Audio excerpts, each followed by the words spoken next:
guys, what's up and welcome back to our YouTube channel. So for today's video nga po, maghahatid na naman tayo ng benepisyo sa inyong mga buhay. Wow!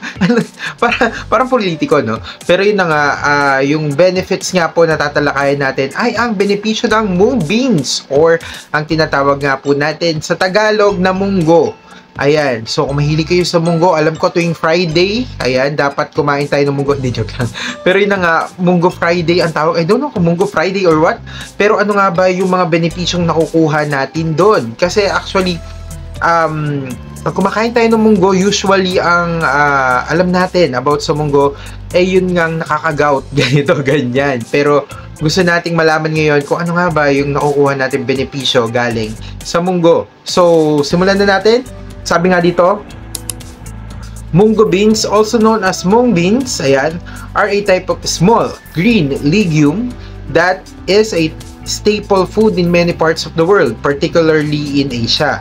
They are packed with nutrients and have several health benefits. Yes, tama na rin nyo, may mga benepisyo ang munggo. So, simulan na natin. Number 1. Ayan, number 1 is rich in nutrients nga daw. Ayan, mung beans are a great source of essential nutrients including protein, fiber, ayan, folate, and magnesium among others. So, nakita nyo naman, nabasa nyo naman, ayan, pero narinig nyo na rin. Wow, ay ganun. Pero number 2 nga po tayo, ayan, is yung high in antioxidants. Ayan, sabi nga dito, these beans are rich in antioxidants which may reduce the risk of chronic diseases such as heart disease, diabetes, and certain cancers. Wow. Ayan, so alam naman natin na ito yung mga leading kumbaga, ito yung kadalasang nagiging sakit nga po ng mga Filipino, ayan, such as yung heart disease and diabetes and certain cancers. So, ang ganda pala ng benepisyo ng munggo sa atin, ayan. So, another benepisyo nga po niya, number 3, ayan, ay support heart health. Ayan, ayon nga dito, mung beans, ayan, contain antioxidants like flavonoids. Ayan, lagi natin narinig yung flavonoids na, no? Which can lower levels of bad LDL cholesterol and increase good HDL cholesterol, potentially reducing the risk of heart disease. Ayan, so, syempre, yung good cholesterol na dumadami sa ating katawan ay lumalaban nga po sa mga bad cholesterol na maaari nga pong makapagbigay sakit sa atin, sa ating mga puso. Tama ba yung Tagalog ko? Sorry, I'm foreigner. Uy, foreigner daw. Hindi, joke lang. So, number 4 na nga tayo, ayan, aid in digestion. Ayan, so, kung may sakit ka sa tiyan, alam mo na. Hindi, joke lang. Pero yun na nga.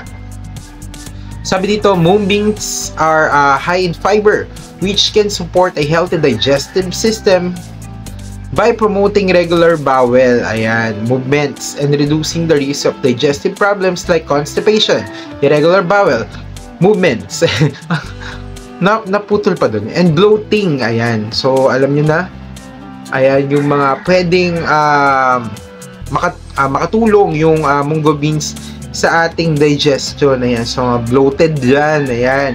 Medyo nagkakaroon nga ako ng sensation lately ng pagiging bloated, and isa pala ang munggo sa dapat kong kinakain. Wow, di ba?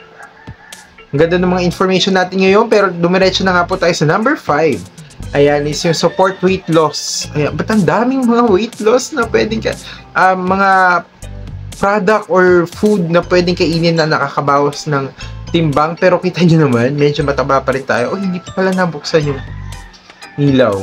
So, okay lang yan. So, sabi nga dito, the high fiber and protein content in mung beans can help curb hunger by making you feel fuller for longer daw, potentially aiding in weight loss. Oh, so hindi ka agad magugutom. Kaya magbabawas ka ng timbang. Kasi syempre, alam naman natin na habang nagugutom tayo, lalo tayong kumakain. So, ang ganda nga ng mung beans para makatulong sa ating pagbabawas ng timbang. Number 6, ayan, is yung help control blood sugar levels. Ayan, katulad nga sabi natin sa diabetes. Ayan, sabi dito, mung beans have a low glycemic index, which means they cause a slower rise in blood sugar levels after meals, making them a good choice for people with diabetes. Pero guys, ipapaalala ko lang, Hindi porket nagmumunggo tayo, hindi na po tataas yung sugar levels natin dahil baka naman nagmunggo ka nga pero sandamakmak naman yung kanin mo. Hindi i-epekto yun kasi ang lakas pong makadagdag ng sugar ng kanin. Ayun. So, number 7. Oh, mahirapan tayo sa number 7 lagi. Uy, pero sabi nga dito, boosting immunity or boost immunity. Sorry, ayan. Boost immunity. Mung beans are a good source of essential amino acids, vitamins, ayan, and minerals which can help boost the immune system and keep you healthy. So, alam nyo na yan, yung sa immunity na yan for sure. Dahil nung nakaraang taon nga po, at sobrang, or nung mga nakakaraang taon, 2019, and hanggang sa kasulukuyan, sobrang naging conscious tayo sa health natin and immune system nga ang pinapalakas natin lately. So, alam nyo na, nakatulong ang munggo.